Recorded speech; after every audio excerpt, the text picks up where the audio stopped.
Bonjour à tous, et bienvenue dans ce premier hors-série consacré à l'univers de Guild Wars. Nous allons étudier, explorer et analyser des événements, lieux ou personnages que nous aurions éclipsés ou trop peu approfondis dans la série principale de l'histoire de Thierry. Pour débuter ce nouveau format, quoi de mieux que de rester dans le thème actuel, Halloween, et d'aborder le personnage central de cet événement. Je parle bien entendu du très charismatique Roi Démon, ou Roi d'Épines, puisqu'en France on a souvent l'occasion d'avoir plusieurs noms pour le même personnage. On l'aime tous, on l'adore même, mais qui est-il et d'où vient-il, ce formidable souverain des temps anciens? Eh bien, on va analyser tout ça. Jingle. Laissez-moi vous conter un cauchemar, celui du tiré nos mémoires. Approchez donc, chers auditeurs, laissez-vous envelopper par le buzz, je vous chantons les rois démons. Le Roi Démon est l'un de mes personnages préférés. Non, franchement, je le trouve adorable, et son histoire l'est tout autant. Avant de devenir ce magnifique fantôme à tête de citrouille, le Roi Démon était un humain, vivant en Crete au 8e siècle après l'Exode. Oswald Thorne était le second fils du roi, et était un petit garçon très charmant, aux activités ludiques comme la torture des animaux, ou les farces sadiques sur les serviteurs de la famille royale. Il a même été en contact avec Palawa Joko, quand celui-ci était encore vivant. Je veux dire, réellement vivant. Pendant que les parents de la future Liche séjournaient en Crete pour une mission diplomatique, les deux jeunes garçons échangeaient sur les différentes méthodes de torture, et ça donnait même à des concours de jeux de mots, exercice préféré d'Oswald. À cause de son excentricité, Oswald Thorne était mal vu auprès de la population chrétienne, bien que son grand frère, Ewan Thorne, refusait de croire à toutes les rumeurs qui gravitaient autour de lui, et le protégeait. Pourtant, ce petit garçon était tout ce qu'il y avait de plus mignon. Il avait son cercle d'amis, comme Samson par exemple, bien que celui-ci fût mangé par un ver géant alors qu'Oswald prenait la fuite. Ou bien Seren, cette ravissante jeune femme qui empinçait pour Ewan, et qui mourut malheureusement d'un accident de cheval. Cheval qui avait ingéré de la nourriture épicée suite à une blague du jeune Oswald. Une simple farce qui avait mal tourné en somme. Dans l'ombre de son frère qui était très populaire, notamment auprès des chrétiennes, Oswald arrivait malgré tout à se mêler au monde qui l'entourait et à tisser sa toile. Cette même toile dans laquelle il piégea son frère, qui fut dévoré peu après par l'araignée géante qui rôdait par là. Une regrettable tragédie. Et c'est sûrement en souvenir d'Ewan que le jeune Oswald Thorne séduisit sa fiancée, enfin ex-fiancée du coup, Dame Lyrica, avec tout le romantisme dont il était naturellement pourvu, usant de mensonges et de fausses promesses, et surtout en taisant le fait qu'il était le premier responsable de la mort du beau prince. En tout cas, la romance prit forme, et Oswald se maria peu après avec Lyrica, dans ce qui semblait annoncer une magnifique aventure amoureuse. Tout du moins, jusqu'à ce que Lyrica découvre la véritable personnalité de son époux, obligeant ainsi Oswald à payer des bandits pour l'assassiner alors qu'elle partait s'isoler loin du royaume. Bon, là je vous vois venir, vous ne me croyez pas quand je dis que Thorne était quelqu'un d'adorable. Mais son histoire n'est pas terminée, accrochez-vous bien, on va parler de son règne. Vu qu'Ewan était mort, Oswald était donc devenu l'héritier direct au trône de Crete. À la mort du roi, qu'Oswald prit bien entendu la peine d'accélérer, ce dernier devint le nouveau souverain de la Crete et alors débuta un règne prospère et florissant. Banquets, festivités, or et nourriture à outrance étaient devenus coutume. Une véritable explosion de richesses. En tout cas, pour le roi et sa cour. Dans le reste du territoire, l'ambiance était un peu plus morose. Pauvreté, sécheresse, famine, impôts très lourds, et il savait diriger son peuple d'une main de fer. Sévèrement, mais toujours avec une bonne petite farce pour détendre l'atmosphère.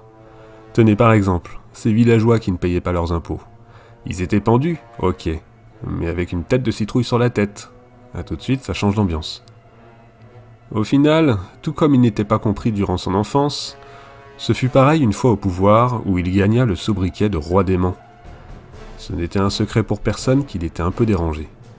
Enfin, disons plutôt qu'il avait un petit brin de folie. En atteste sa lubie pour son poney boule de gomme, poney qui était invisible. Voilà.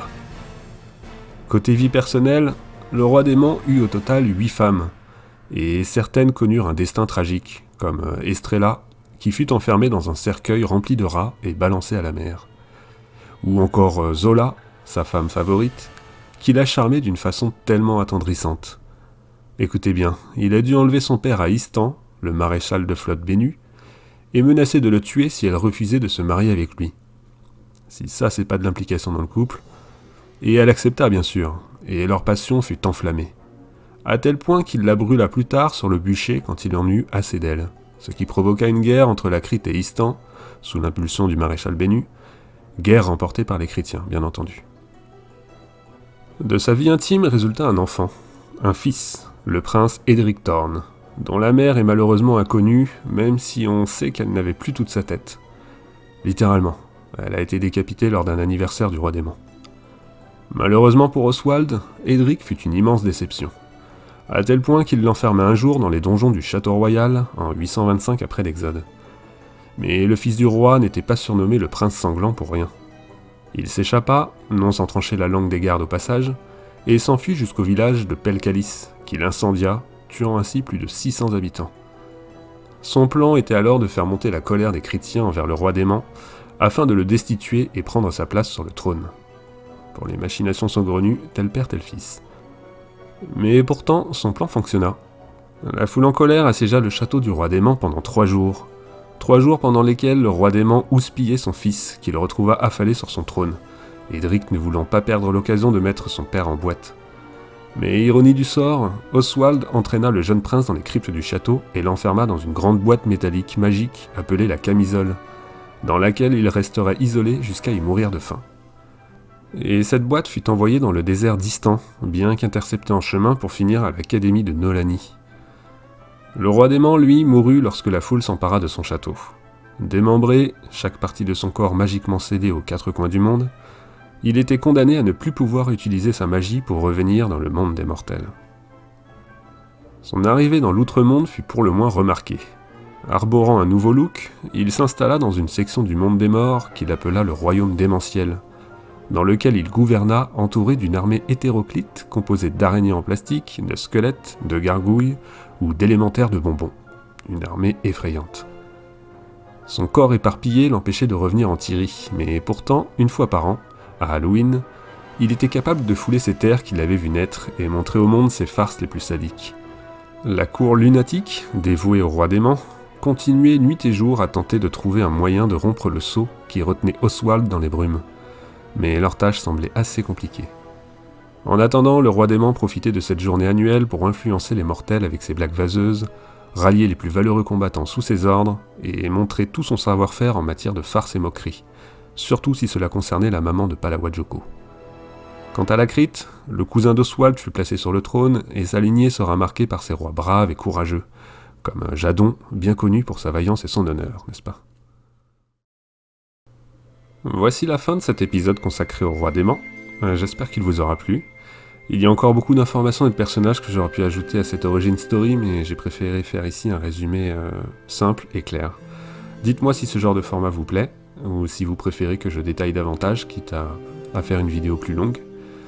Si jamais vous voulez connaître ces détails, mon fichier contenant toutes mes sources est en description de la vidéo. Sinon, en jeu, vous avez aussi la possibilité de faire la collection des Mémoires déments, disponible pendant Halloween sur Guild Wars 2. Cette suite de succès explore l'histoire du roi dément, donc n'hésitez pas à la réaliser. Je vous mets en description le guide du bus magique pour l'accomplissement de la collection. On m'a déjà suggéré quelques idées pour les prochains hors-série, mais vous pouvez toujours me faire vos propositions en commentaire, tant qu'elles ne sont pas indécentes.